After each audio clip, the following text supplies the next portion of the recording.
বাবার আদর্শ গ্রহণ করেছে, বাবাকে চেনা যায়, কথা কয় না কেন? বঙ্গবন্ধু চেনেন না? জাতির ফিতে। কেউ বা বাবার আদর্শ গ্রহণ করেছে, কেউ বা স্বামীর আদর্শ গ্রহণ করেছে, কেউ বা চাচার আদর্শ গ্রহণ করেছে, কেউ বা কার্ল মার্কসের আদর্শ গ্রহণ করেছে, কেউ বা লেনিনের আদর্শ গ্রহণ করেছে।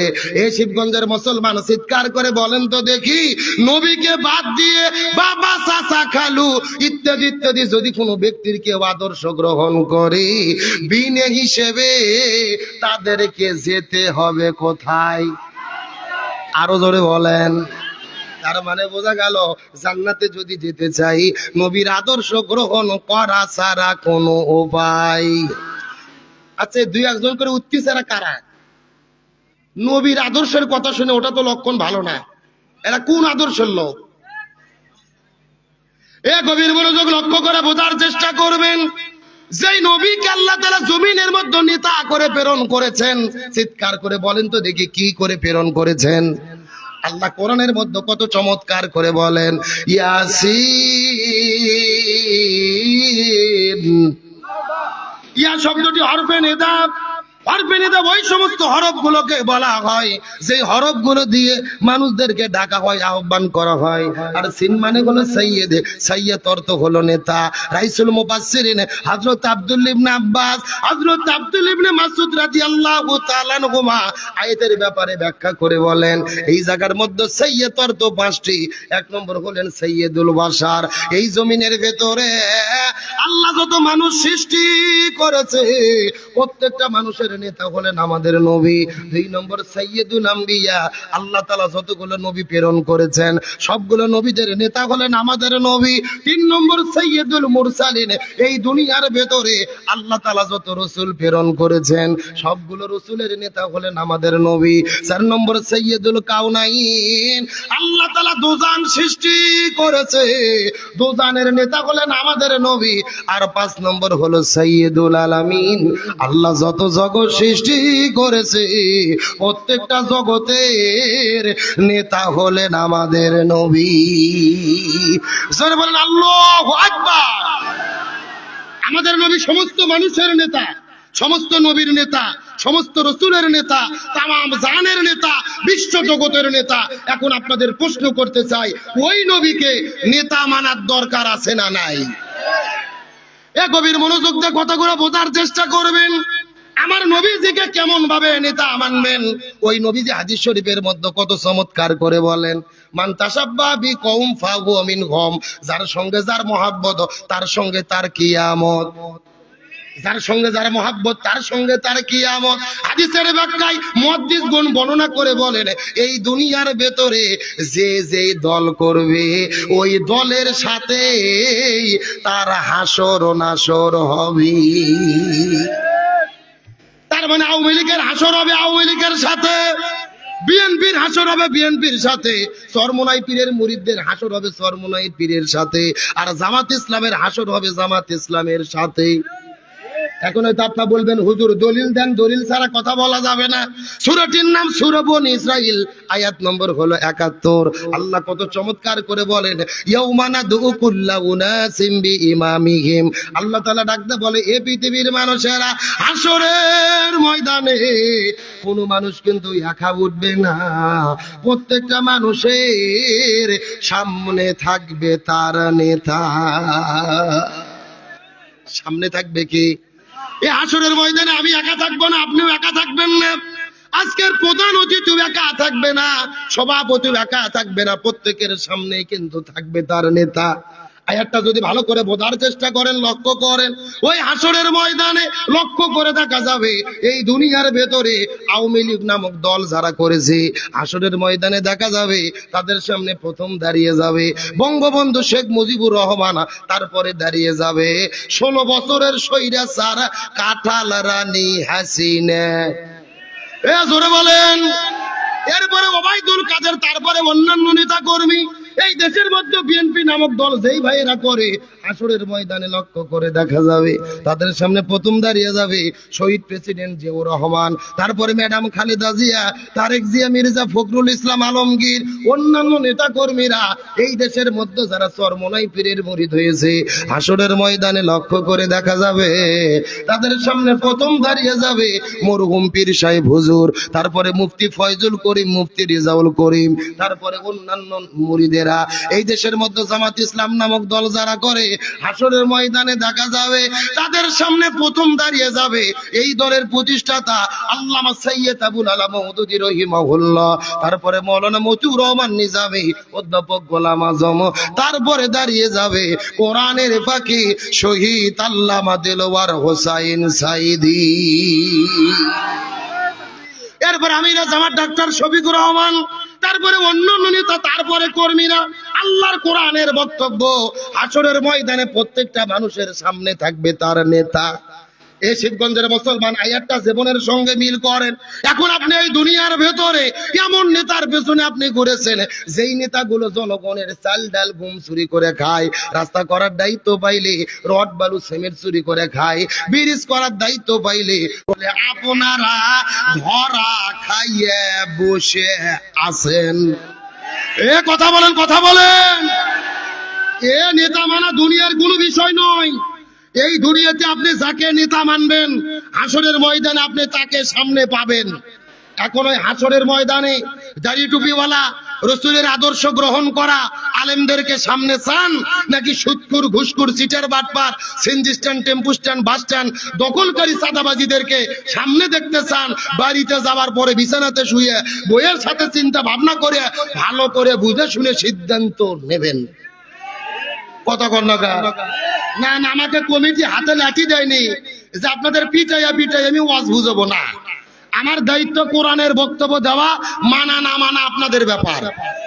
তাহলে হাসরের ময়দানে সবার সামনে থাকবে কে? এ জোরে বলেন কে? এখন কোন নেতার পেছনে দেশত ঘুরতেছেন? গত 16 বছর আওয়ামী লীগ করলো, হাসিনার পুজো করলো, এমন নেত্রীর পেছনে ঘুরলো রে, পলিয়ে চলে গেল লন্ডনে, দিল্লিতে, কর্মীদের একটা বার পর্যন্ত বলিয়ে গেল না। তাহলে যেই নেতা নেত্রী দুনিয়াতে খবর নেয়নি, হাসরের ময়দানে খবর নেবে?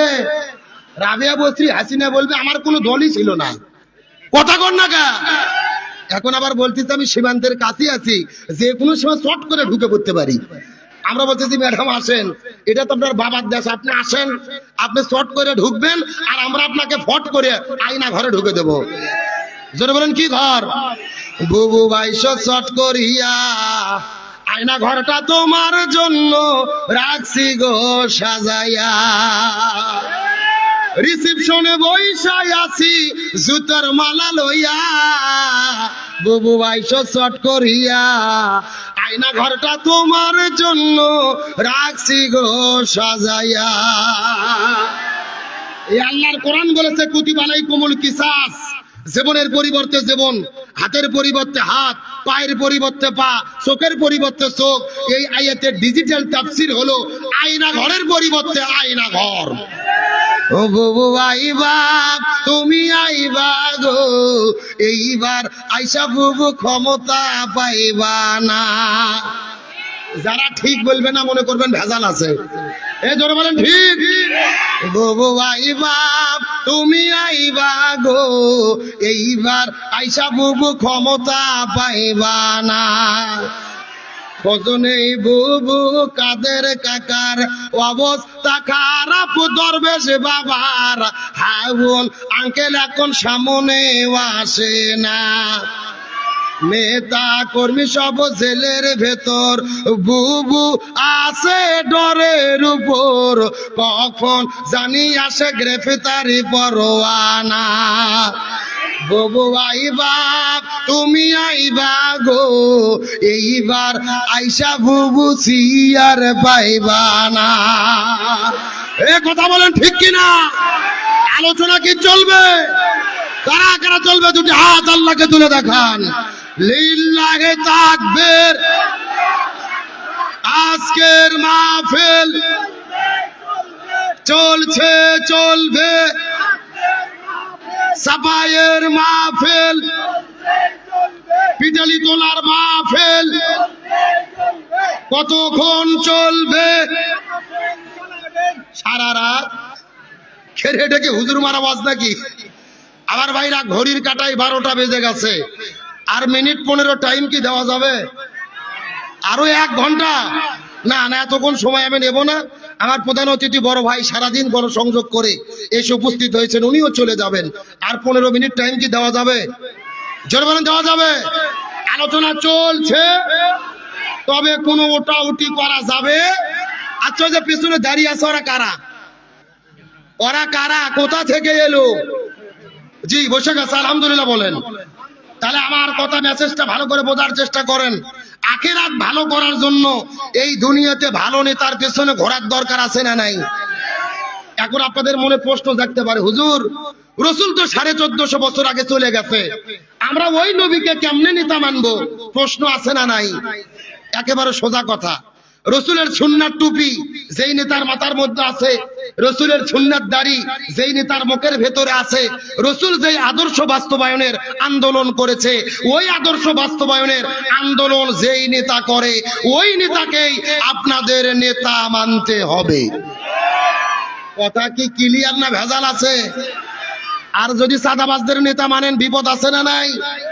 গতকালকে দেখলাম গাজীপুর শ্রীপুরে এক নেতা সন্ত্রাসী করে, সাদাবাজি করে যৌথ বাহিনী ধরতে গেছে, ও বিপদের ঠেলায় ছাদের উপরে চড়ে একেবারে পানির ট্যাঙ্কির ভেতরে ঢুকেছে। দেখছেন না?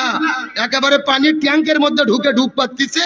সেনাবাহিনী যে ওখান থেকে টানে উঠাইছে, দেশীয় অস্ত্র বিদেশি অস্ত্র বিভিন্ন অপকর্ম সন্ত্রাসী করেছে, অপকর্ম করেছে। সেনাবাহিনী তাকে গ্রেফতার করেছে, মাথায় টুপি, মুখের মধ্যে দাড়ি। অনেকেই চিন্তা করেছে, দেখি তো কোনোভাবে এটা ইসলামী দলকে দোষ দেওয়া যায় কিনা। কথা কন না কে? কিন্তু পরে তদন্ত করে দেখা গেল বাংলাদেশের সবচেয়ে জনপ্রিয় দল বিএনপি দলের তিনি এক নেতা, সৌদি আরবের মক্কা মেস ফেলার তিনি সভাপতি। আজকে তার মুখে দাড়ি, তার মাথায় টুপি। ইসলামী দলের যদি কোনো কর্মী হতো, এতক্ষণ পুরো মিডিয়া টোল পার হয়ে যেত। জালেমদের কাজে এটা। অথচ মাথায় টুপি মুখে দাড়ি দেখলেই জিবরাইলের খালাতো ভাই ভাববেন না। ওখানে অনেকে মাথায় টুপি মুখে দাড়ি দেয় নির্বাচনের আগে। দেখবেন অনেক নেতাই আছে সারা বছর নামাজ পড়ে না, ভোটের আগে নামাজ, আসর নামাজ পড়ে 5 বার, মাথায় টুপি, মুখের মধ্যে দাড়ি, আবার এসে বলে মদিনার সনদে দেশ চালাতে চাই। আর আমরা আলেমেরা যখন কোরআনের আইন চাই, বলে আমরা ধর্ম ব্যবসা করি। আমরা ধর্ম ব্যবসা করি না। নির্বাচনের আগে যারা মাথায় টুপি দেয়, মুখের মধ্যে দাড়ি রাখে, ভালো ভালো কথা বলে, নির্বাচন চলে গেলে পাঞ্জাবি ছাড়ে, টুপি ছাড়ে, আর নামাজ পড়া ছেড়ে দেয়, এরাই বড় ধর্ম ব্যবসায়ী। আমরা ধর্ম ব্যবসা করি না, আমরা ধর্মীয় রাজনীতি করি। আমরা ধর্মের নীতি বাস্তবায়নের আন্দোলন করি। আমরা সারা বছর টুপি পরি, ভোটের আগেও টুপি পরি। সারা বছর নামাজ পড়ি, ভোটের আগেও নামাজ পড়ি। সারা বছর ভালো কথা বলি, ভোটের আগেও ভালো কথা বলি। তাহলে যদি ওই রকম নেতার পেছনে ঘোরেন, ওই নেতারও ঠেলা পড়তে হবে, কর্মীদেরও বিপদের মধ্যে পড়তে। তাহলে ভালো নেতার পেছনে ঘোরার দরকার আছে না নাই? আবার যে বন্ধুগণ, মুসলমান ভাইরা গভীর মনোযোগ লক্ষ্য করুন। তাহলে নবীদের জীবন কোন স্মরণ করা আল্লাহ তাআলা ফরজ করে দিলেন 3টা কারণে। জোরে বলেন কয়টা? তার মধ্যে প্রথম নাম্বার কারণ হলো নবী হলেন শ্রেষ্ঠ আদর্শ। 2 নম্বর কারণটা কি? এই সম্পর্কে আমার আল্লাহ তাআলা কোরআনুল কারীমের মধ্যে বলেন, ওয়া ইন্নাকা লাআলা খুলুকিন আযীম। সূরা কলম 29 নম্বর পারা 3 নম্বর পৃষ্ঠার 12 নম্বর লাইন 4 নম্বর আয়াতে কারিমা।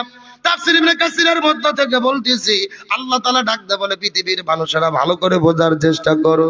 হযরত আদম আলাইহিস সালাম থেকে শুরু করে ঈসা রুহুল্লাহ পর্যন্ত যত নবী রাসূল দুনিয়ার মধ্যে এসেছে, আমি কোন নবী রাসূলের ব্যাপারে চরিত্রের সার্টিফিকেট দেই নাই, কিন্তু আমার নবীর ক্ষেত্রে বলে দিলাম, ওয়া ইন্নাকা লাআলা খুলুকিন আযীম। আমি নবীর জীবনের ভেতরে শ্রেষ্ঠ চরিত্র দান করেছি। কিছু সাহাবীরা যাওয়ার পর আম্মাজান মায়েশা সিদ্দিকার কাছে জিজ্ঞাসা করলেন, আম্মাজান মাইশা সিদ্দিকা, আপনি বলেন তো দেখি নবীজির চরিত্রটা কেমন ছিল? আম্মাজান ডাকতে বলেন, এই পৃথিবীর মানুষেরা, তোমরা কি কোরআন পড়ো নাই? সাহাবীরা বলে, হ্যাঁ আমরা কোরআন পড়েছি। এমন সময় আম্মাজান বলেছেন, তাহলে তোমরা ভালোভাবে জেনে নাও, পবিত্র কোরআন ছিল যেমন, আমার নবীজির চরিত্রটা ছিল তেমন। একেবারে পবিত্র কোরআন যা, আমার নবীজির জীবনের প্র্যাকটিক্যাল লাইফটা, জোরে বলেন সুবহানাল্লাহ। আমার বন্ধুগণ, মুসলমান ভাইরা, গভীর মনোযোগ লক্ষ্য করুন। তাহলে নবীজির জীবনের মধ্যে আল্লাহ তিনটি স্পেশাল গুণ দিয়েছেন। 1 নম্বর শ্রেষ্ঠ চরিত্র, 2 নম্বর 1 নম্বর শ্রেষ্ঠ আদর্শ, 2 নম্বর শ্রেষ্ঠ চরিত্র। 3 নম্বর গুণটা কি আমি আপনাদেরকে অবশ্যই বলবো, তবে এখন যদি অনুমতি দেন মহিলাদের জন্য 2 মিনিট কিছু বলবো। বলার দরকার আছে না নাই? কথাগুলো সুন্দর করে বোঝার চেষ্টা করবেন। আমার নবীজি ওই মেরাজের রজনীতে সর্বপ্রথম চলে গেলেন জান্নাতটা পরিভ্রমণ করার জন্য। নবী জান্নাতটা পরিভ্রমণ করার পরে আস্তে করে যখন জাহান্নামের মধ্যে চলে গেছে, ওই জাহান্নামের মধ্যে যাওয়ার পরে লক্ষ্য করে দেখে হাজার হাজার মহিলাদেরকে আগুন দিয়ে দাউ দাউ দাউ দাউ দাউ দাউ করে জ্বালানো হচ্ছে। এই মহিলাগুলো চিৎকার করে চেঁচামেচি করতেছে, আর মহিলাদের উপরে কিছু কাকগুলো বসে বসে ওই মহিলাদের মাথার মগজগুলো ঠুকুরে ঠুকুরে খাচ্ছে। এই দৃশ্য দেখার পরে নবীজির মনটা বড় খারাপ হয়ে গেলেন। জিবরাইলকে জিজ্ঞেস করে বলেন, হে ভাই জিবরাইল, এই সমস্ত মহিলাগুলো কারা? এই সমস্ত মহিলাদের পরিচয় তোমার কাছে জানতে চায়। জিবরাইল বলে, ইয়া রাসূলুল্লাহ, মনের মধ্যে কষ্ট নেবেন না, এই মাত্র আল্লাহ তাআলা আমাকে জানাই দিয়েছে আপনার উম্মতের ভেতরে অধিকাংশ মহিলারা জাহান্নামে যাবে। অধিকাংশ মহিলাগুলো যাবে কোথায়? নবীজির মনটা বড় খারাপ হয়ে গেলেন। জিবরাইলকে জিজ্ঞেস করে বলেন, হে ভাই জিবরাইল, অধিকাংশ মহিলা জাহান্নামের মধ্যে কেন যাবে, তার কারণ তোমার কাছে জানতে চায়। জিবরাইল ডাকতে বলে, ইয়া রাসূলুল্লাহ, অধিকাংশ মহিলা জাহান্নামের মধ্যে চলে যাবে, এর পেছনে অনেকগুলো কারণ রয়েছে। তার ভেতরে প্রধানত কারণ হলো 2টা। জোরে বলেন কয়টা? আরো জোরে। কোন 2টা কারণে অধিকাংশ মহিলারা জাহান্নামে যাবে জানার দরকার আছে না নাই? আপনাদের দরকার না থাকলেও মহিলাদের দরকার। এ মা বোনদেরকে এই জায়গায় আটকায় রাখলাম। তবে এখন আমি চলে যেতে চাই আপনাদের আলোচনার ভেতরে। আল্লাহ তাআলা নবীজির জীবন অনুসরণ করা ফরজ করে দিলেন 3টা কারণে। প্রথম নাম্বার কারণ হলো নবীর জীবনের মধ্যে শ্রেষ্ঠ আদর্শ। 2 নম্বর কারণ হলেন নবীর জীবনের মধ্যে আল্লাহ তাআলা শ্রেষ্ঠ চরিত্র দান করেছেন। 3 নম্বর কারণটা কি, এই সম্পর্কে আমার আল্লাহ তাআলা কোরআনুল কারীমের মধ্যে বলেন, ওয়ামা আরসালনাকা ইল্লা রাহমাতাল লিল আলামিন। সূরা আম্বিয়া 17 নম্বর পারার 13 নম্বর পৃষ্ঠার 6 নম্বর লাইন, 107 নম্বর আয়াতে কারিমা। তাফসীরে ফি জিলালিল কোরআন আল্লামা সাইয়্যিদ কুতুব শহীদ রাহমাতুল্লাহ আলাইহি তার কিতাবের মধ্যে বর্ণনা করে বলেন, আল্লাহ রাব্বুল আলামিন বলেছেন, এই পৃথিবীর মানুষেরা ভালো করে বোঝার চেষ্টা করো।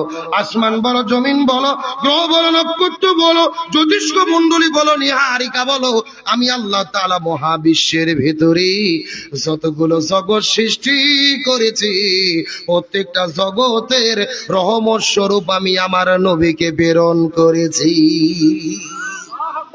যতটুকু জায়গার রব হলেন আমার আল্লাহ, ততটুকু জায়গার রহমত হলেন মুহাম্মাদুর রাসূলুল্লাহ। জোরে বলেন না সুবহানাল্লাহ। যতটুকু জায়গার রব হলেন আমার আল্লাহ, ততটুকু জায়গার রহমত মুহাম্মাদুর রাসূলুল্লাহ। সকলে বলেন সাল্লাল্লাহু। আমার বন্ধুগণ, মুসলমান ভাইরা, গভীর মনোযোগ। এতক্ষণ পর্যন্ত আপনাদের আলোচনা করেছি, যেই মেসেজটা দেওয়ার জন্য শেষ কথাটা ভালো করে বোঝার চেষ্টা করবেন। আল্লাহ তাআলা নবীজিকে দুনিয়ার ভেতরে এতিম করে প্রেরণ করেছেন। যত বড় এতিম দুনিয়ার ভেতরে আর কেউ ছিল? কথাগুলো ভালো করে বোঝার চেষ্টা করবেন। আমার নবীজির উপাধি হলেন হাবিবুল্লাহ, ইব্রাহিম নবীর উপাধি হলেন খলিলুল্লাহ। খলিলুল্লাহ তাদেরকে বলা হয় যে আল্লাহকে ভালোবাসে, আর হাবিবুল্লাহ তাদেরকে বলা হয় যাকে আল্লাহ নিজেই ভালোবাসে। আমার নবীজিকে আল্লাহ তাআলা নিজেই ভালোবাসেন। কিন্তু আপনাদের কাছে আমার প্রশ্ন হলো, আল্লাহ যদি নবীকে এত পরিমাণ ভালোবাসবেন, নবীকে এত বড় ইতিম আল্লাহ তাআলা কেন বানাইলেন? জন্মের আগে নবীর বাবা মারা গেছেন, জন্মের কিছুদিন পরে নবীর মা বিদায় নিয়ে চলে গেছে। নবী চলে গেলেন তার চাচার কাছে, দাদার কাছে, দাদা আবু তালিব বিদায় নিয়ে চলে গেলেন। নবী চলে গেলেন তার চাচার কাছে, চাচা দুনিয়ার মধ্য থেকে বিদায় নিয়ে চলে গেলে। নবীর মতো এত বড় ইতিম এই দুনিয়ার মধ্যে কেউ ছিল? শিশুকালে মইরা গেছে মা, গর্ভে থাকতে মরছে পিতা, নবী চোখে দেখিলেন না। আমায় কে করিবে লালন পালন, কে দিবে সান্ত্বনা? এই দুনিয়ার বড় ইতিম নবী ছিলেন একজনা। আমার নবীজিকে আল্লাহ পৃথিবীর সবচেয়ে বড় ইতিম বানাইলেন। এর পিছনে কারণটা কি? এই ব্যাপারে তাফসীর কারকগণ তাদের তাফসীরের মধ্যে চমৎকার করে বলে। আবার আল্লাহ তাআলা বলেছেন, লাকাদ কানা লাকুম ফি রাসূলিল্লাহি উসওয়াতুন হাসানা। নবীর জীবনের মধ্যে আমি দিয়েছি শ্রেষ্ঠ আদর্শ। আল্লাহ নবীর জীবনের মধ্যে সবার জন্য আদর্শ রেখেছেন। আল্লাহ যদি নবীকে ইতিম না বানাইতেন, এই দুনিয়ার মধ্যে যারা ইতিম হতো, নবীর কাছে যাওয়ার পরে জিজ্ঞেস করে বলতো, ইয়া রাসূলুল্লাহ, আপনি তো ইতিমের কষ্ট বুঝবেন না, আমরাই তো ইতিম, কিন্তু আপনি তো ইতিম না, ইতিমের দুঃখ বেদনা কষ্ট আপনি বুঝতে পারবেন না। কোন ইতিমি যেন গিয়ে নবীকে এই কথা বলতে না পারে, আর আমার নবী যেন ইতিমদের জন্য আদর্শ হতে পারে রে। এই জন্য আমার আল্লাহ নবীজিকে এই দুনিয়ার ভেতরে ইতিম করে প্রেরণ করেছে। এই শিবগঞ্জের মুসলমান গভীর মনোযোগ লক্ষ্য করুন। এতক্ষণ পর্যন্ত আনন্দ করে করে মজা করে করে অনেক আলোচনা আপনাদের মধ্যে শোনাইছি, তবে শেষ 5টা মিনিট কথা বলবো। গভীর মনোযোগ দন্তর দিয়ে কথাগুলো শোনার চেষ্টা করবেন। আল্লাহ নবীজিকে এই দুনিয়ার ভেতরে কেমন করে রহমত স্বরূপ প্রেরণ করলেন, এই দৃষ্টান্ত দেওয়ার পরে সামনের দিকে চলে যেতে যায়। নবীর বাবার নাম হলেন আব্দুল্লাহ, মায়ের নাম হলেন আমেনা। নবী এখন পর্যন্ত মায়ের গর্ভের ভেতরে অস্তিত্ব লাভ করে নাই। সর্বপ্রথম যেদিন মায়ের গর্ভের ভেতরে অস্তিত্ব লাভ করেছে রে, আমিনা যেই দিক দিয়ে রাস্তা দিয়ে হেঁটে যায়, তার শরীরের মধ্য থেকে সুঘ্রাণ বের হয়ে পুরো জমিনের ভেতরে সুঘ্রাণ ছড়িয়ে পড়ে। আমার বন্ধুগণ, মুসলমান ভাইরা গভীর মনোযোগ। ওই সময় মক্কার রীতি এবং নীতি ছিল, যেই মহিলাটার স্বামী মারা যাবে সে শরীরের মধ্যে সুঘ্রাণ ব্যবহার করতে পারবে না। কিন্তু আমিনার শরীরের মধ্য থেকে যখন সুঘ্রাণ বের হলো, ওই মক্কার মানুষেরা দল বেঁধে মিছিল করতে করতে নবীজির দাদা আব্দুল মুত্তালিবের কাছে চলে গেলেন। যাওয়ার পরে ডাকতে বলে, নেতা, আপনি তো সমাজের হর্তা কর্তা, অথচ আপনার পুত্রবধূ এই সমাজের রীতিনীতি মানতেছে না, শরীরের ভেতরে সুগন্ধি ব্যবহার করে। আমরা গবেষণা করে দেখেছি রে, আপনার পুত্রবধূ যেই সুগন্ধি ব্যবহার করে, এই সুগন্ধি মক্কা মদিনার কোনো দোকানে পাওয়া যায় না। আব্দুল মুত্তালিব স্ত্রীকে সঙ্গে করে নেওয়ার পরে আমিনার কাছে চলে গেলেন। আমিনা, এ মা, পুত্র বধূরে, তুই কি আমাদের নাক কান গলাগুলোকে কেটে ফেলবি নাকি? আমরা হলাম মক্কার সর্দার, এই দেশের রীতিনীতির বিরুদ্ধে কেন তুই কাজ করলি? কেন রে মা তুই সুগন্ধি ব্যবহার করলি? তার পেছনে কারণ জানতে চাই। আমিনা ডাকতে বলে, বাবা, মিথ্যা কথা বলবো না, কসম করে বলি, আমার গর্ভের ভেতরে কয়েকদিন আগে একটা সন্তানের অস্তিত্ব লাভ হয়ে গেছে। সেই ঘটনা ঘটার পরে আমি কিছু আশ্চর্যজনক তাজ্জব ঘটনা দেখতে পাচ্ছি। আমার গর্ভের ভেতরে একদিন হঠাৎ করে রাতের বেলা একটা সন্তানের যখন অস্তিত্ব লাভ হয়ে গেল, আমি লক্ষ্য করে দেখি ঘরের দরজা জানালা গুলো আমাকে সালাম বলা শুরু করে দিয়েছি। আমার ঘরের ধুলাবালি কোনাগুলো আমাকে সালাম বলা শুরু করে দিয়েছি। এমনকি গভীর রজনীতে আল্লাহর পক্ষ থেকে 12 জন রাসূল আসার পরে আমাকে ঘরের মধ্যে আহলান সালান বলে সালাম জানাইয়া দিয়েছে। এই জায়গার মধ্যে শেষ নয় বাবা, ওই জান্নাতের ভেতর থেকে 3 জন মহিষী নারী জান্নাতের মালা নিয়ে আমার ঘরে আগমন করেছে। 3 জন জান্নাতি মহিষী নারী আমার ঘরের মধ্যে আগমন করেছেন। 1 নম্বর হলেন ইমরাতু ফিরাউন। ফিরআউনের স্ত্রী আসিয়া আলাইহিস সালাম, 2 নম্বর উম্মে ঈসা, ঈসা আলাইহিস সালামের মা মরিয়ম আলাইহিস সালাম, আর 3 নম্বর উক্তে মুসা, মুসা আলাইহিস সালামের বোন কুলসুম আলাইহিস সালাম। এই 3 জন মহিয়সী নারী জান্নাতের মালা নিয়ে ঘরের মধ্যে আগমন করার পরে ডাক দে বলে, আমিনা রে, তুই কোন সাধারণ মহিলা নয়, তোর গর্ভের ভেতরে যেই সন্তানটা আগমন করেছে তিনি হবেন আখিরি জামানার পয়গম্বর। আমার বন্ধুগণ, মুসলমান ভাইরা গভীর মনোযোগ লক্ষ্য করুন। নবীজির মা আমিনা ডাক দেয়া বলেন, এই দুনিয়ার ভেতরে আমি আমার সন্তানকে যখন প্রসব করেছি বিন্দু মাত্র কোনো কষ্ট বুঝতে পারি নাই। এই দুনিয়ার ভেতরে সবচাইতে কষ্টের কাম হলো সন্তান প্রসব করা।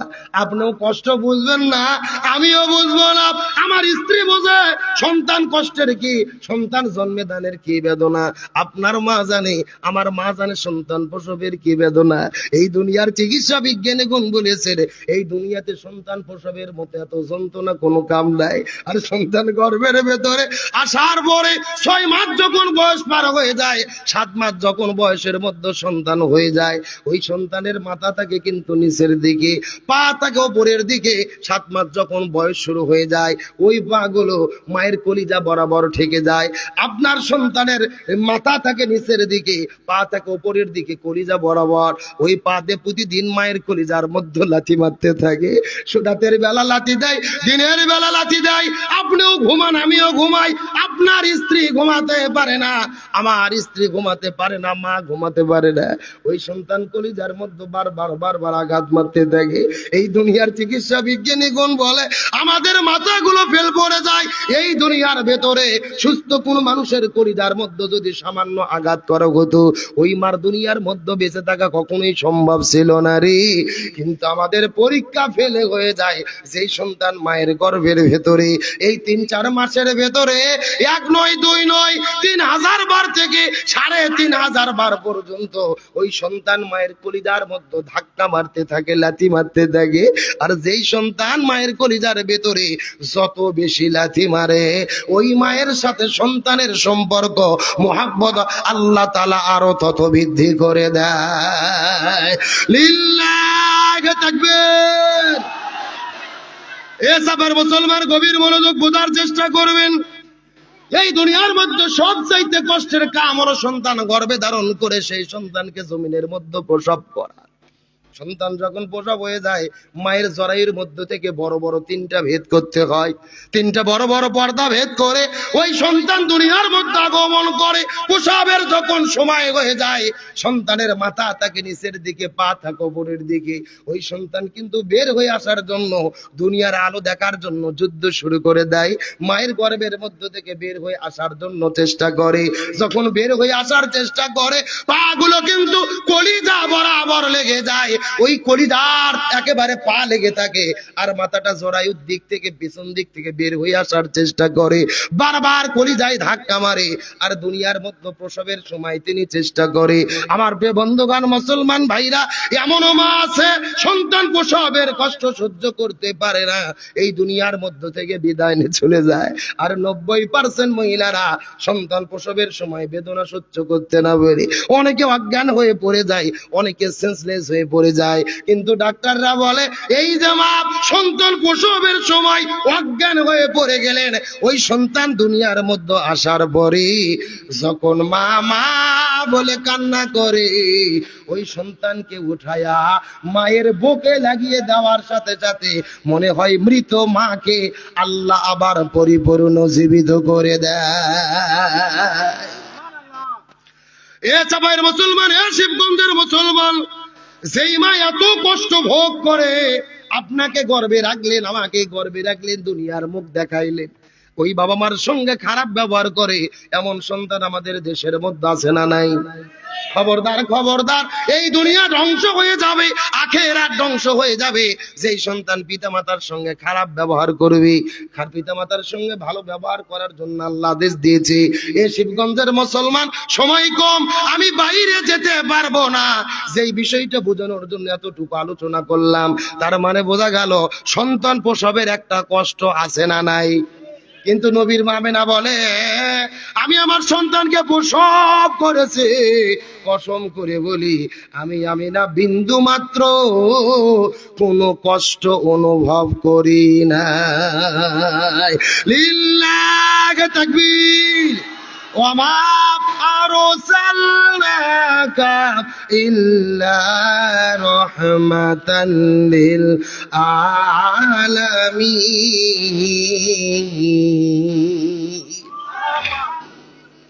এ শিবগঞ্জের মুসলমান গভীর মনোযোগ লক্ষ্য করুন।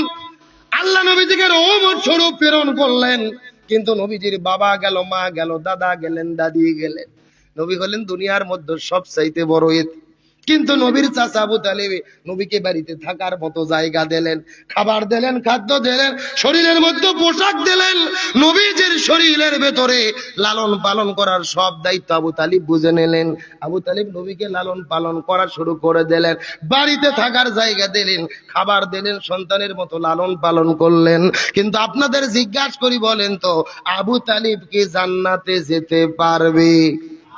আরো জোরে বলেন, কেন পারবে না? আজকের ওয়াজের মেইন টপিক এবং মেইন মেসেজ। আবু তালিব নবীকে বাড়িতে থাকতে দিলেন, খাইতে দিলেন, জায়গা দিলেন, সন্তানের মতো কোলে পিঠে করে মানুষ করলেন। অথচ আবু তালিব কেন জান্নাতে যেতে পারবে না জানার দরকার আছে না নাই? আপনাদের কি কষ্ট হচ্ছে? রাগ করতেছেন? তবে বাংলাদেশে অনেকেই গুজব ছড়াচ্ছে, জাগামিত ইসলাম যদি ক্ষমতায় যায়, কোরআনের আইন যদি বাংলাদেশে পাশ হয়, একজনেরও হাত থাকবে না, সবার হাত কাটা হবে। সবার কি করা হবে? মানে আল্লাহর কোরআনে হুকুম আছে,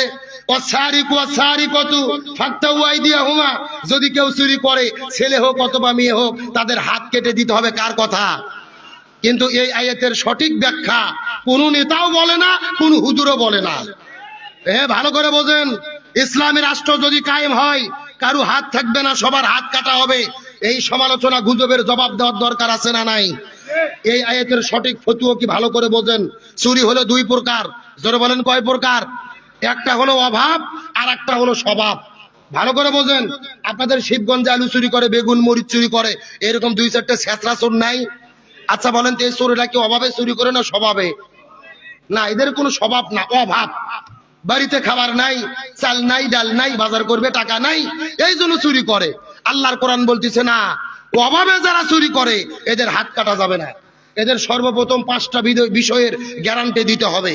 খাদ্য, বস্ত্র, বাসস্থান, শিক্ষা, চিকিৎসা, এই 5টা বিষয়ের নিরাপত্তা দেওয়ার পরে যদি চুরি করে তখন হাত কাটা হবে। আচ্ছা বলেন তো, আপনাদের শিবগঞ্জের চোরদেরকে যদি 3 সন্ধ্যা ভালো খাবার দেওয়া হয়, ভালো বাড়ি দেওয়া হয়, ভালো পোশাক দেওয়া হয়, ওরা চুরি করবে? মাথার টুপি দিয়ে জিবরাইল সাজে ঘুরবে। কথা কন না গা? সুতরাং আপনাদের এলাকার ছেঁচড়া চোরের কোনো টেনশন নাই। ইসলাম যদি ক্ষমতায় যায়, এদের 5টা বিষয়ের নিরাপত্তা দেবে, এদের কোনো টেনশন। কিন্তু আপনাদের কাছে আমার প্রশ্ন, এসি ঘরের মধ্যে বসে থাকে কলমের ভূত মারিয়ে কোটি টাকা যারা চুরি করে, এরা কি অভাবে চুরি করে না স্বভাবে? এদের কোনো অভাব নাই। ব্যাংকে কোটি কোটি টাকা আছে, 4-5টা গাড়ি আছে, বিদেশে বেগুন পাড়া আছে, তারপরেও তারা কলমের খোঁচা দিয়ে কোটি কোটি টাকা চুরি করে। এরা স্বভাবে চুরি করে। আল্লাহর কোরআন বলতেছে, যেই সচিবারা সচিবালয়ে বসে থেকে এইরকম চুরি করে, সর্বপ্রথম সচিবদের হাত কাটা পড়বে। আর বাংলাদেশের এক সচিবকে ধরে বাইতুল মুকাররমের উত্তর পাশে প্রকাশ্য দিবালোকে জুমার নামাজের পরে যদি আল্লাহু আকবার বলে বিসমিল্লাহ বলে হাত কাটা হয়, আর সব টেলিভিশনে সম্প্রচার করে দেখানো হয় এক সচিবের হাত কাটলে বাংলাদেশের 30 লক্ষ সরকারি চাকরিজীবীরা এমনিতেই তওবা করে ভালো হতে বাধ্য হবে। তাহলে সর্বপ্রথম হাত কাটা পড়বে সচিবের, সর্বপ্রথম হাত কাটা পড়বে আপনাদের ইউনিয়ন পরিষদের চেয়ারম্যানের। কথা কন না গা? কি সুন্দর দেখবেন, কি সাইজ। কুরবানির দিনে গোস্ত বন্টন করে দাড়ি পাল্লা দিয়ে মাপ দেয়। কি দেয়? হুজুর বলতেছে, হুজুর দাড়ি পাল্লাতে 3 ভাগ করেন, মোস্তাব পদ্ধতি। 1 ভাগ আমি কুরবানির গোস্ত খাবো, 1 ভাগ গরিব দুঃখীদের দেবো, 1 ভাগ আত্মীয় স্বজনক দেবো। কি সুন্দর দাড়ি পাল্লা দিয়ে বন্টন করে দেয়। আবার ওই মেম্বার, ওই চেয়ারম্যান, ওই কমিশনার, ওই মেয়র যখন গরিব দুঃখীদের চাল ডাল গম বন্টন করতে যায়, তখন দাড়ি পাল্লা বাদ দিয়ে ভাঙ্গা বালতি নিয়ে দৌড়ই। কথা কন, কথা কন। লেখে নিচ্ছে 20 কেজি, দিচ্ছে 12 শের। এরকম আল্লাহর ওলি আছে না নাই? তার মানে বোঝা গেল এলাকার ছেঁচড়া চোরের আগে হাত কাটা পড়বে না, আগে হাত কাটা পড়বে এলাকার চেয়ারম্যানের। এক চেয়ারম্যানের হাত কাটলে সব চেয়ারম্যান ভালো। আর বাংলাদেশের 300 জন এমপির ভেতরে এক এমপি কে ধরে প্রকাশ্য দিবালোকে চুরি করলে যদি হাত কাটা যায়, বাকি এমপিরা এমনিতেই তওবা করে ভালো হতে বাধ্য হবে। এই যে আমার বাম পাশে বসে আছেন আপনাদের সম্মানিত প্রিয় প্রার্থী, আমাদের প্রিয় বড় ভাই, আল্লাহ তাআলা তাকে সম্মানিত করুক, বলেন আমিন। যদি সংসদে যায় আর যদি চুরি করে, আগে কার হাত কাটা পড়বে?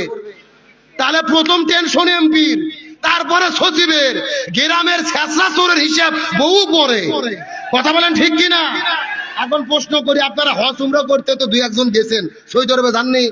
আচ্ছা, সৌদি আরবে যাই কি কোনো হাত কাটা লোক দেখেছেন? আমি প্রতি বছর যাই, একবারও দেখিনি। আমি একবার জিজ্ঞেস করলাম, কে ভাই সৌদি আরব তো হাত কাটার আইন আছে, হাত কাটা লোক নাই কেন? আমাকে বলছে যে হুজুর আপনি পাগল হয়েছেন, সৌদি আরব যেই দিন থেকে হাত কাটা আইন চালু হয়েছে ওই দিন থেকে চুরি বন্ধ হয়ে গেছে। তার মানে বোঝা গেল, আসার জন্য বলিনি, যখন থেকে হাত কাটার আইন পাস হবে হাত কাটা লাগবে না, ওই দেশে কোনো চুরি থাকবে না। তার মানে আল্লাহর কোরআন কারু হাত কাটতে চায় না, আল্লাহর কোরআন চুরি বন্ধ করতে চায়। আল্লাহর কোরআন কাউকে পাথর মেরে হত্যা করতে চায় না, আল্লাহর কোরআন এই জমিন থেকে সমস্ত সুদ ঘুষ জিনা ব্যভিচারকে বন্ধ করতে চায়। ওই কোরআন দিয়ে বাংলাদেশ চলুক আমরা কি চাই? ওই কোরআনের শাসন চলুক আমরা কি চাই? কারা কারা চাই দুটি হাত আল্লাহকে তুলে দেখান।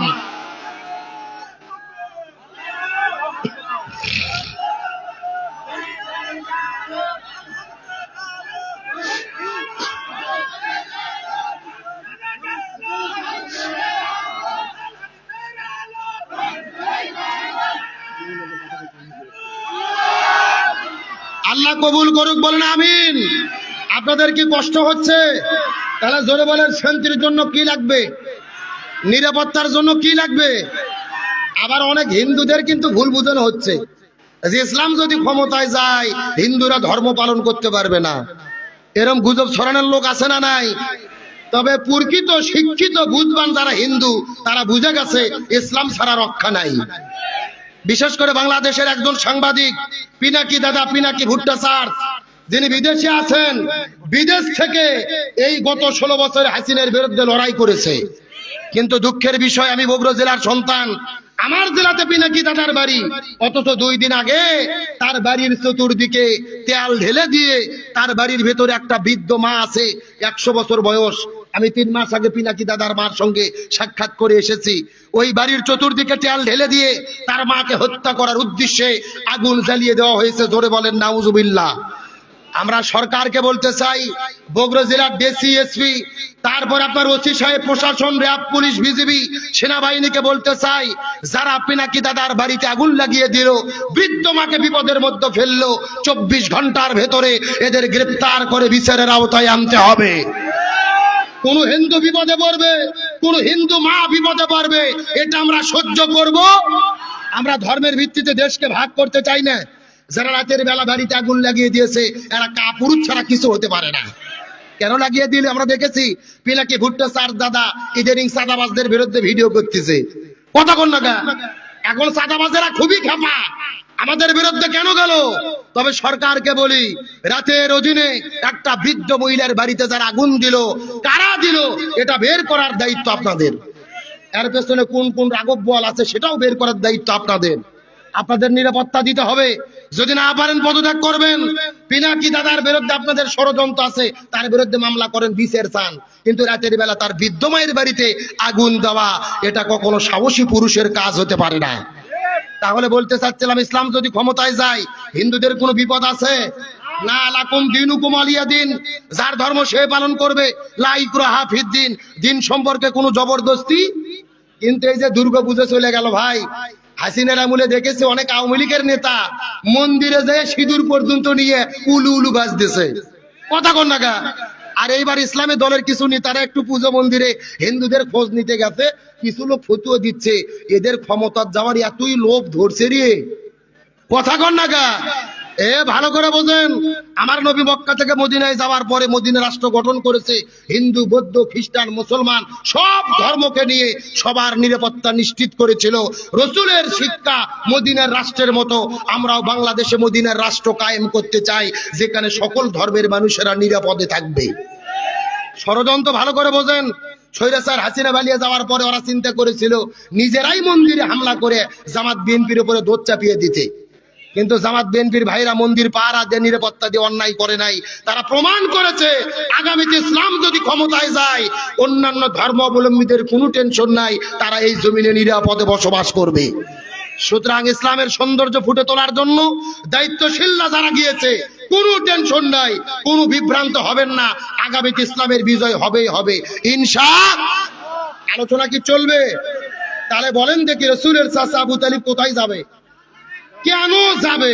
আমি কি আর 2 মিনিট বলবো? কারা কারা শুনবেন হাত তোলেন তো দেখি, হাত তোলেন তো দেখি, হাত ধরে নামান তো দেখি। লিল্লাহে তাকবীর। হাত নামান। শেষ কথা না বুঝলে এই 2 ঘন্টা ওয়াজ শোনা ব্যথা। এই 5টা মিনিট যদি না শোনেন তাহলে চিৎকার করে বলেন রাসূলের চাচা আবু তালিব কোথায় যাবেন? আরো জোরে বলেন। আমার বন্ধুগণ, মুসলমান ভাইরা গভীর মনোযোগ। পুরো আলোচনা যদি ভুলে যান কোনো সমস্যা নাই, শেষ কথাগুলো ভালো করে বোঝার চেষ্টা করবেন। নবীজির চাচা আবু তালিব কেন জাহান্নামের মধ্যে যাবে, তার পেছনে কারণটা কি? আমার নবীজি লক্ষ্য করে দেখতে পারলেন আবু তালিবের যখন মৃত্যুর সময়টা উপস্থিত হয়ে গেছে, নবীজি কান্না করে করে আবু তালিবের কাছে চলে গেলেন। যাওয়ার পরে ডাক দিয়ে বলে, চাচা আপনি একটাবার মৃত্যুর আগে শুধু বলবেন লা ইলাহা ইল্লাল্লাহ মুহাম্মাদুর রাসূলুল্লাহ, বলার কোনো দরকার নাই, শুধুমাত্র আল্লাহ তাআলাকে স্বীকার করে চলে যান। লা ইলাহা ইল্লাল্লাহ যদি বলেন, আমি প্রয়োজনে আল্লাহর সঙ্গে ঝগড়া করে আপনাকে জান্নাতে নিয়ে যাব। শিবগঞ্জের মুসলমান, কথার গুরুত্ব এখনো বোঝেন নাই। আপনার মুহাম্মাদুর রাসূলুল্লাহ বলার কোনো দরকার, শুধুমাত্র আল্লাহকে স্বীকার করেন। একবার শুধু লা ইলাহা ইল্লাল্লাহ বলেন, আমি নবী প্রয়োজনে আল্লাহর সঙ্গে ঝগড়া করে আপনাকে জান্নাতের মধ্যে নিয়ে যাব। আবু তালিব নবীর কথা শোনার পরে কালেমাটা পড়ার জন্য প্রস্তুতি গ্রহণ করেছেন, কিন্তু পাশেই ছিল আবু জেহেল। দৌড়ে এসে ডাক দে বলে, আবু তালিব তুমি কি কালেমা পড়বা? সারা জীবন বাপ দাদার ধর্ম পালন করলা, মৃত্যুর আগে বাপ দাদার ধর্মকে চুলকালি লাগাই দিয়ে কি জমিন থেকে বিদায় নিয়ে চলে যাওয়া? এমন করা তোমার জন্য কখনোই সম্ভব হবে না। আবু জেহেলের কথা শোনার পরে আবু তালিব আর কালেমা বললেন না। কিছুক্ষণ পরে দেখা গেলেন আবু তালিব জমিনের মধ্য থেকে বিদায় নিয়ে চলে গেলেন, মৃত্যুবরণ করেছে। নবী চাচার কাছে চলে গেলেন, সিজদায় গিয়ে হাউমাউ করে করে করে করে কান্না শুরু করেছেন। ইয়া রাব্বুল আলামিন, আপনি আমার চাচাকে মাফ করে দেন, তার থাকার জায়গাটা জান্নাতের খাতার মধ্যে লিখে নেন। নবীকে আল্লাহ ডাক দে বলে, ইয়া রাসূলুল্লাহ আপনি হাত নামান। আপনি কার জন্য হাত তুলেছেন ওই লোকটা আপনার চাচা হয়। আমি আল্লাহ ভালো করে জানি, আপনাকে থাকতে দিয়েছে, আপনাকে খাবার দিয়েছে, সন্তানের মতো লালন পালন করেছে, আমি আল্লাহ তাআলা ভালো করে জানি।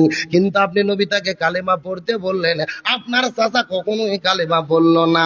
আমি আল্লাহ ঘোষণা করেছিলাম, ওয়ামা আতাকুমুর রাসূলু ফাখুযু, নবী যেটা বলবে সেটা তোমাদের পালন করতে হবে। আপনার চাচা আবু তালিব আপনাকে ভালোবেসেছে, কিন্তু আপনাকে অনুসরণ করে নাই রে। এই জন্য আমি আল্লাহ তাকে হেদায়েত দেই নাই। হেদায়েত আমি আল্লাহ আমার হাতে, আমি যাকে খুশি হেদায়েত দেই, যাকে খুশি হেদায়েত থেকে বঞ্চিত করি। সুতরাং জেনে নেন, আপনার চাচা আবু তালিব আপনাকে ভালোবেসেছে, কিন্তু আপনাকে অনুসরণ করে নাই।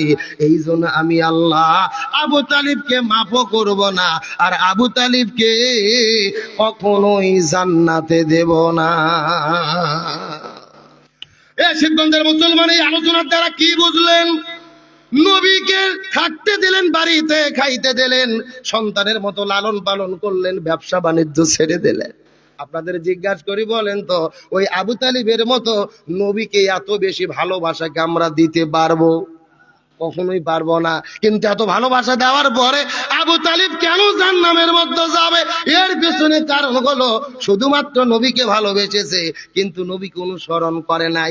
আজকেও বাংলাদেশে 90% মুসলমান মুখে মুখে যারা নবীকে ভালোবাসে, শুধুমাত্র মসজিদের মধ্যে ইয়া নবী সালাম আলাইকা বলে, নবীর নামে দরুদ পড়ে, নবীকে নবী হিসেবে মুখে মুখে দাবি করে, কিন্তু নবীর আদর্শ ধরে না, নবীর আদর্শ অনুসরণ করে না, ওই নবীর আদর্শ বাস্তবায়নে এই জমিনের মধ্যে দিন কায়েমের আন্দোলন করে না, নবীর আদর্শ বাস্তবায়নে লড়াই সংগ্রাম করে না।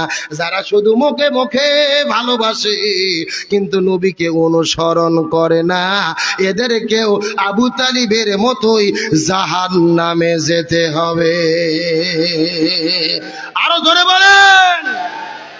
শুধুমাত্র মুখে মুখে যারা ভালোবাসবে, নবীর আদর্শ গ্রহণ করবে না, ব্যক্তি পরিবার সমাজ রাষ্ট্র রান্নাঘর থেকে শুরু করে সংসদ পর্যন্ত নবীর আদর্শ বাস্তবায়নে কাজ করবে না, এদের পরিণতি ওই আবু তালিবের মতোই হবে। তাহলে আমরা রসুলের আদর্শ বাস্তবায়ন করতে চাই কি চাই না? আলেমদের সাথে আছি না নাই? আগামীতে আলেমদের পক্ষে রায় দেবো তো ইনশাল্লাহ। এখন হয়তো আবার অনেকে মন খারাপ করলেন, হুজুর আপনি আবার ভোটের কথা বলতেছেন নাকি? ভালো করে বোঝেন, মনোযোগ। আমার বাড়িতে যেই কোরআন আছে, ওই কোরআনের সূরা নিসার 85 নম্বর আয়াতে ভোটের কথা আছে। আপনাদের চাপাইয়ের কোরআনে নাও থাকতে পারে। হ্যাঁ আছে, আছে। আচ্ছা কি আছে আমি কি এক মিনিটে বলবো? রাগ করতেছেন নাকি? আল্লাহর কোরআন বলেছেন, মাইয়াশফা শাফাআতান হাসানাতান ইয়াকুল্লাহু নাসিবুম মিনহা। আপনি যেই লোককে ভোট দেবেন, ওই লোক ভোট পেয়ে ক্ষমতা যাওয়ার পরে যদি ভালো ভালো কাজ করে, রাস্তাঘাট করে, মসজিদ মাদ্রাসা করে, জনগণের কল্যাণে কাজ করে, ওই লোক ভালো কাজ করে যেই সওয়াব পাবে, আপনি ওই লোককে ভোট দেওয়ার কারণে সমপরিমাণ সওয়াব আল্লাহ আপনার আমুল নামার ভেতরে লিখে দেবে। আর একটু জোরে সুবহানাল্লাহ বলেন। পক্ষান্তরে আল্লাহর কোরআন বলেছেন, আপনি যেই লোককে ভোট দেবেন, ওই লোক ভোট পায় ক্ষমতা যাওয়ার পরে যদি জনগণের চাল ডাল গম চুরি করে খায়, রাস্তার রড বালু সিমেন্ট চুরি করে খায়, ব্রিজের রডের বদলে বাঁশ ঢুকায়, দেশের টাকা চুরি করে বিদেশে নিয়ে যায়, আলেমদের জেলে বন্দি করে, কোরআন বাদ দিয়ে মানব রচিত নীতিতে দেশ পরিচালনা করে, ওই লোক অন্যায় অপকর্ম করে যে গুনাহ হবে, সমপরিমাণ গুনাহ আল্লাহ আপনার আমুল নামার ভেতরে আপনাদেরকে বিকাশ করে পাঠাইয়া দেবে।